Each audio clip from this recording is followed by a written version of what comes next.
Hello everyone, it's Loretta. I'm not sure how well this is going to show up on video, but I'm going to certainly try. I am president of the Shepherd's Cove Hospice Craft Club, known as the Cove Crafters, and so I teach a lot of classes. I also teach classes at my church, and soon I'm going to be teaching some classes here locally as well. So, a large tote Walmart whatever storage container wasn't working. It was too heavy. I couldn't pick it up when it was fully loaded. So I got to thinking about a few years ago, I had a rolling tool chest that I kept my crafts in, and it had drawers in it. And I loved it, and I kept it until my husband got me a cabinet, and of course I just kind of grew out of it. So anyway, this is solely for the purpose of teaching classes. So I want to show you what I got. This is a Craftsman tool chest. It's got 3 levels. They lock together. On top, my Big Shot will sit. When I'm traveling, it will be put around the handle with a like a bungee cord. So let's get right into it. I'm going to show you these bins one by one. If you have any questions, leave them down below.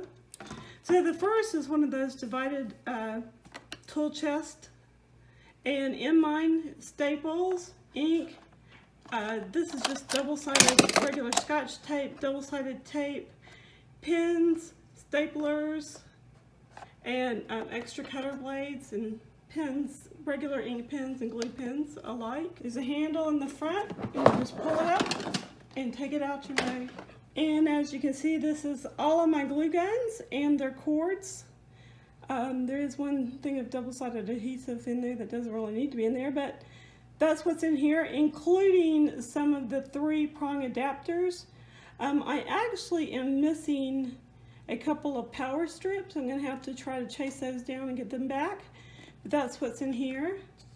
This one is brand new. I just got it today, and so it's still a little stiff for opening purposes. Once again, I'm going to unhitch it and pick it up. It's got a handle on the top, and it's got a handle on the bottom right there. So this one, it only has a handle on the top because that's the only place you need it. And this one also unlatches just like that. And you open it up. And this time you can open it all the way up because the handle actually gets out of the way. So this is what it looks like inside. In its what would be a tool caddy are my scissors. And we have cutting boards. These are the Dollar Tree cutting boards. You get 2 to a package. And some paper for the tables. There's glue, of course. Right in this container are bone folders, plastic bags, Ziploc type bags, or zip type bags, I should say.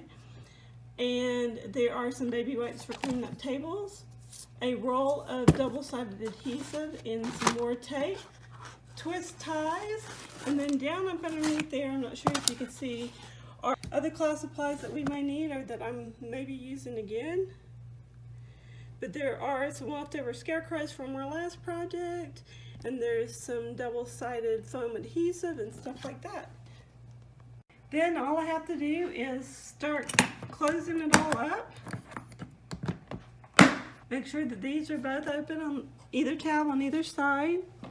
It clicks right back into place there and there. You push down the handle. There you have it, ladies and gentlemen. This is my class tote ensemble. If you do something like this to carry your craft supplies from place to place, and it's not a crop, and you use storage boxes such as tool chests and things like that, I would love to see what you do and how you do it. Leave me a link down in the description box of your video so I can see that. If you have any questions, email me, check my website out, and have a great day, everyone.